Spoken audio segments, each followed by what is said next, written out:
بسم الله والصلاة والسلام على رسول الله. اخواتي عاملين ايه؟ جايين النهارده بعد نهاية الجولة ما قبل الأخيرة في الدوري المصري بثلاث مباريات. مباراة الأهلي وإنبي ونهايتها 3-0، مباراة الزمالك وسموحة ونهايتها 1-0 لصالح نادي الزمالك، ومباراة بيراميدز وسيراميكا كليوباترا ونهايتها بالتعادل 1-1. النهارده الأهلي، هنبدأ بالأهلي. النهارده بيكمل على اللي عمله في ماتش الزمالك. اداء كويس، اداء ولا اروع، اداء جميل، الفرقه كلها جاهزه، الفريق كله تمام. حتى زيزو النهارده هتسمع لاول مره كلام حلو عن زيزو. استعاد النهارده مستواه نسبيا يعتبر. خلينا نخش في الموضوع على طول عشان الفيديو ما يبقاش طويل قوي، لان احنا هنتكلم عن الثلاث ماتشات وهنتكلم على الماتشات اللي جايه لكل فرقه، عن اللي ممكن يحصل في الدوري بعد كده، كل حظوظ كل فرقه. جايين في كل دوت طول الفيديو. يا ريت اشتراك، لايكات وشير على قد ما تقدر، خد مشاركة على قد ما تقدر للفيديوهات. في البداية خالص تشكيل النادي الأهلي كالعادة 4-2-3-1. كان شوبير وكوكا وياسر مرعي وهادي رياض وأحمد رمضان العائد من الإصابة. اتنين في نص الملعب كانوا مروان وإمام، قدامهم ثلاثي زيزو وحسين الشحات وطاهر، وكان بيلعب بأشرف بن شرقي. مش معنى الكلام ومعنى الخطه اللي احنا قلناها ان اشرف بيلعب مهاجم، لا، هي نفس الفكره بتاعت الماتش اللي فات. احنا كلنا بنهاجم، سواء كان زيزو، كان طاهر، كان حسين، كان اشرف، كان امام، كلنا بنهاجم. الوحيد اللي واقف بس ورا للصد هو كان مروان عطيه. بصراحه النهارده مروان قدم مباراه كويسه، ياسين مرعي كمان، هادي رياض، احمد رمضان في ال 25 دقيقه اللي لعبهم برضه كان بادئ بدايه كويسه، بس رجع للاسف اتصاب. شوبير النهارده كان عامل مباراه ولا اروع. حسين الشحات، امام عاشور النهارده نسبيا برضه راجع لمستواه بصناعه هدفين. جايين كل دوت طول الفيديو. في البدايه خالص الماتش كان جميل. احرز حسين الشحات الهدف الاول في الدقيقه الثامنه بعد توغل داخل منطقه الجزاء بتمريره جميله من امام، ليسددها ببراعه في شباك حارس انبي. وبعد كده اهدر امام الهدف الثاني في الدقيقه 16 بتسديده من داخل منطقه الجزاء بعد تهيئة وصناعة من حسين الشحات. بعد كده وصل حسين تألقه وحصل على ركلة جزاء بعد عرقلة من حارس انبي عبد الرحمن سمير، بعد استغلاله لخطأ في تمرير الكرة من داوود، من مروان داوود، وتقدم زيزو وسجل الهدف الثاني. بعدها على طول أصيب أحمد رمضان في الدقيقة 25 وتم استبداله بمحمد هاني. بعد كده حصل انبي على ركله الجزاء في الدقيقه 43. كان الحكم مشكك في امرها، بعد ما رجع للفار لغى ضربه الجزاء اللي كانت لكهربا. سقط كهربا بعد تدخل من كوكا. وبعدها خلاص يعتبر نهايه الشوط الاول. كان في هجمه خطيره شويه لكهربا تاني، ونهايه الشوط الاول. في بدايه الشوط الثاني او سوري، قبل نهايه الشوط الاولاني في الوقت البدل الضايع، كهربا نجح في ان هو يسجل هدف، ولكن برضه الفار رجع ولغى الهدف. في بدايه الشوط الثاني الفار لغى هدف مره ثانيه لنادي انبي، وترب اجرى تبديل اول باصابه حسين الشحات، الاصابه الثانيه في المباراه. حسين الشحات ونزول اليو ديانج علشان يقفل بقى. خلاص انت 2-0، اليو ديانج يبقى قدام، يبقى ورا قصدي، مع مروان عطيه، ويطلع امام شويه، يبقى امام وزيزو وطاهر، ومعاهم كمان اشرف بن شرقي. بعدها بما فيش الماتش يعتبر بدأ خلاص ياخد منعطف شويه ان المباراه بتخلص، ولكن احرز بن شرقي الهدف الثالث في الدقيقه 47 بتسديده قويه. يعتبر بعد كده ما عادش في اي حاجه في الماتش تتقال. الماتش كله خلاص اصبح سجال، ونهايه المباراه وصفر الحكم بنهايه المباراه 3-0. تقييمات اللعيبه: شوبير واخد 8.6، كوكا واخد 7، ياسين واخد 7، هادي رياض واخد 7، احمد رمضان زي ما قلنا واخد 6، زيزو النهارده واخد 8.5. امام النهارده هو يعتبر من اعلى اللعيبه تقييما في النادي الاهلي، واخد 8.8، قريب من التسعه. مروان واخد 7، طاهر واخد 7، حسين اعلى لاعب في المباراه واعلى تقييم في المباراه. ولكن انا من رايي امام كان اعلى منه شويه، لان امام رجع لمستواه، واخد واخد 8، واخد 7.9. إمام هو نجم المباراة واخد 8.8، يعني قريب من التسعة. وأشرف واخد 7.6. بعد نهاية المباراة أو قبل نهاية المباراة بحاجة بسيطة، اتصاب إمام عاشور. اتصاب إمام صاحب صناعة هدفين في المباراة ديت، هدف لحسين وهدف لأشرف، الهدف الأول والهدف الثالث. اتصاب وما كانش قادر ان هو يتحرك على رجله وكان بيعيط. ربنا يستر والف سلامة عليك يا امام، وترجع بالسلامة ان شاء الله وتلحق تلعب مع المنتخب كأس العالم 2026. ظهر ان هو غير قادر على المشي، والاهلي اعلن باصابة اللاعب من شوية، واعلن ان اللاعب هيجري الفحوصات، وباقي التفاصيل بكرة ان شاء الله هتبان من داخل من على مواقع النادي الاهلي الرسمية. يعتبر الماتش مفيش فيه اكتر من كده. خلينا نخش على ماتش الزمالك على طول. الزمالك النهارده غلب 1-0 بعد اداء سيء من نادي الزمالك، ولكن هو مش اداء سيء اكتر من ان سموحه برضه واقف. يعني سموحه واقف وقدر انه يعمل ماتش كويس قصاد الزمالك. تشكيله نادي الزمالك النهارده كانت هي التشكيله المعتاده، مع تغييرين بساط: المهدي سليمان ومحمد اسماعيل واحمد ابو الفتوح وحسام عبد المجيد ومحمود بنتايج. بيلعب برضه 4-2-3-1. 2 في نص الملعب: محمد شحاته وادم حمزه كايد. و3 قدام: عدي الدباغ، عبد الله السعيد، ومحمد ابراهيم، وناصر منسي. وفضل ابقاء شيكو بنزا واخوان الفينا على دكه البدلاء. الزمالك النهارده اللي احنا بنقول نجا من فخ انبي، نجا من فخ سموحه، لان سموحه كان عامل عليه النهارده ماتش. للاسف الزمالك بيفكر في الكونفدراليه، لان الماتش اللي جاي بتاعه جايين لسه في الكلام، الماتش بتاعه اللي جاي في الكونفدراليه قصاد اتحاد العاصمه الجزائري.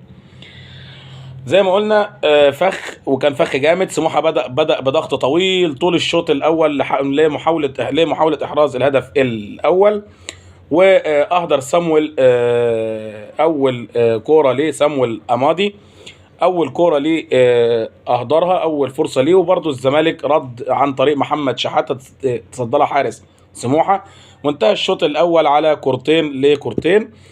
الشوط الثاني قرر المدرب الدفع باخوان الفينا وشيكو بنزا وكمان محمود حمدي الونش. محمود حمدي كان نازل مكان احمد ابو الفتوح، وشيكو بنزا كان نازل مكان عبد الله السعيد، والفينا مكان محمد ابراهيم. واخوان الفينا قرر الرد بانه يصنع هدف لعدي الدباغ اللاعب الفلسطيني بصناعه هدف في الدقيقه 62. هدف جميل جدا احرزه عدي الدباغ. دي المساهمه تعتبر 19 لاخوان الفينا في 41 مباراه، وتعتبر برضه ديت بالنسبه لي عدي ديت الهدف الثامن ليه في 19 مباراه في الدوري. مشاركات جميله ولاعيبه، يعتبر من اقوى اللعيبه اللي موجوده في الدوري الممتاز، عدي الدباغ واخوان الفينا وشيكو بنزا.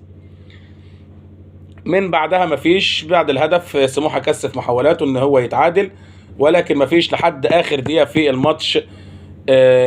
كان في كوره صعبه من امادي تصدى لها حارس مرمى نادي الزمالك المهدي سليمان المتألق. المهدي سليمان لو ما راحش المنتخب السنه دي فهنا في مشكله. ربنا يستر على كابتن حسام حسن في الاختيارات، لان ما شاء الله عنده اختيارات كتير. مفيش في المباراه حاجه تانية تتقال غير اصابه اخوان الفينا بعد ما نزل في الدقيقه 46، اتصاب في الدقيقه 68 وتبدل بالسيد اسامه. وكان في كمان نزول لاحمد ربيع مكان ادم حمزه كايد. ده كان تبديل عادي كده بالنسبه للمدرب، تبديل في اواخر المباراه. انتهت المباراه زي ما قلنا بفوز الزمالك 1-0.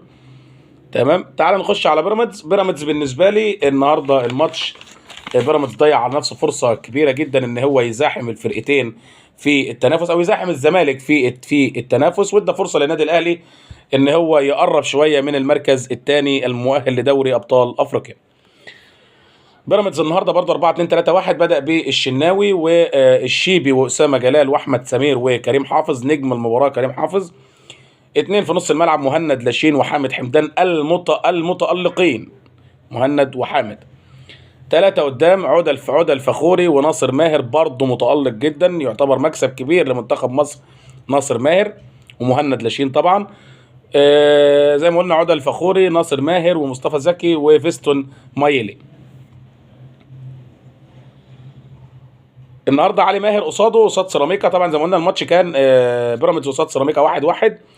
علي ماهر النهارده كان عامل ماتش ما حصلش، كان عامل ماتش دفاعي ما حصلش، قدر ان هو ياخد من المباراه اللي هو عايزه.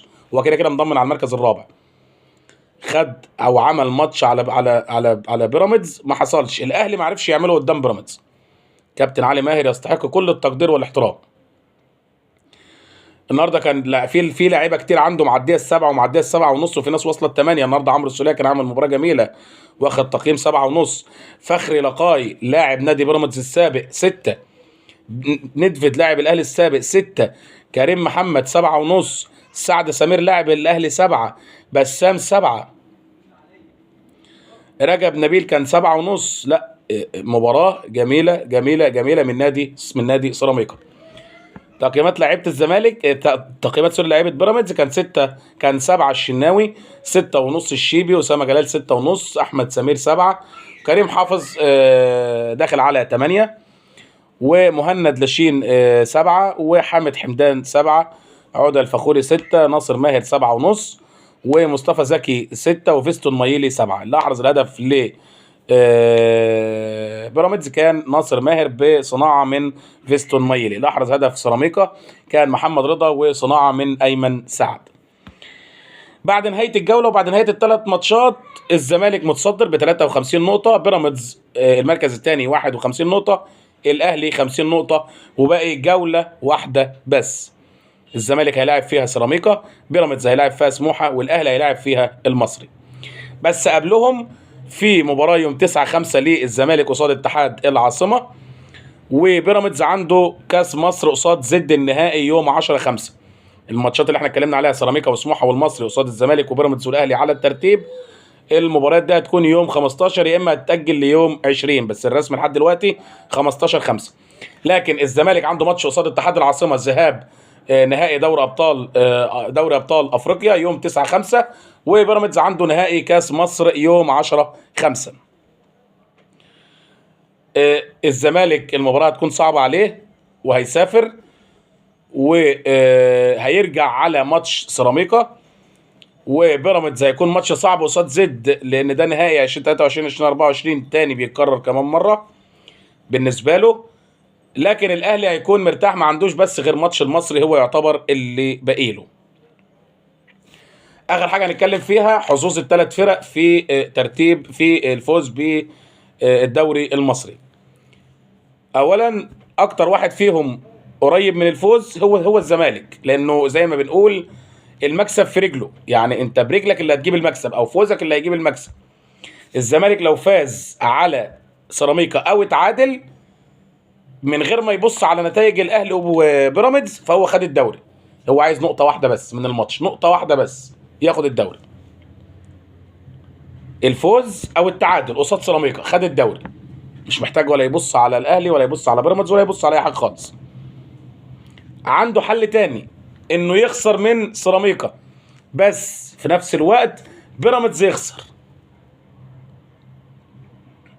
في نفس الوقت بيراميدز والاهلي يخسروا ماتشاتهم الاثنين، وده حل هيبقى بعيد ان بيراميدز يخسر والاهلي يخسر.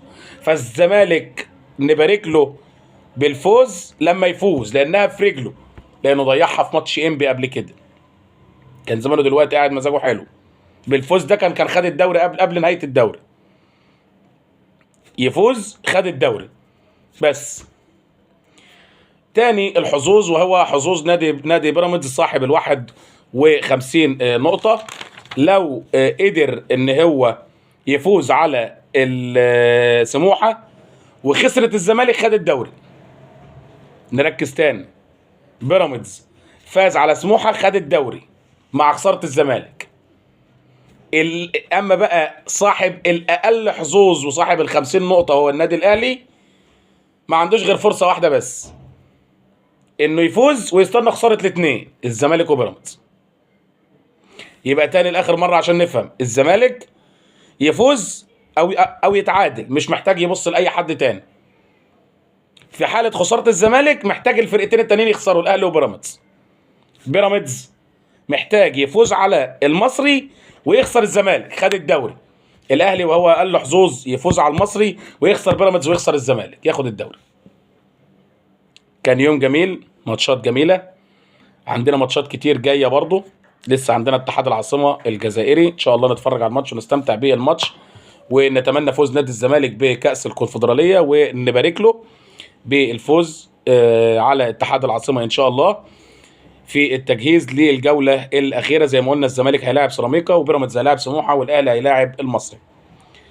نتمنى التوفيق للجميع، نتمنى دايما التوفيق لكل الفرق المصريه في البطولات الافريقيه، وما نشوف الجوله الاخيره هتودينا لفين.